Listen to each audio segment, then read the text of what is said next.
So only not only appearance, మీరు మాలక్లూషన్ వల్ల సరైనటువంటి బ్రషింగ్ చేసుకోలేకపోవడం.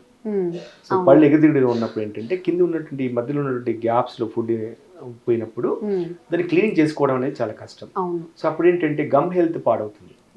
గమ్ హెల్త్ మళ్ళీ ఇంత చెప్పిన gum health leads to gingivitis, gingivitis leads to advanced పెరియోడోంటిటిస్.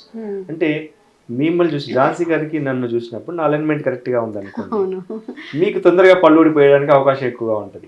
ఎందుకు అంటే మీరు బ్రషింగ్ చేసుకున్నా కూడా అలైన్మెంట్ సరిగ్గా లేదు కాబట్టి ఆ పళ్ళ మధ్యలో ఉన్న వాటిలో క్లీనింగ్ చేయడం అనేది కష్టంగా ఉండడం వల్ల దానివల్ల ఏదైనా బ్యాక్టీరియా ఇంక్రీజ్ అయిపోయి జింజైవిటిస్ మళ్ళీ పెరియోడోంటిటిస్ అయితే పళ్ళు ఊగిపోతాయి కదా, తొందరగా పళ్ళు తీసుకోవాల్సి వస్తుంది మీరు.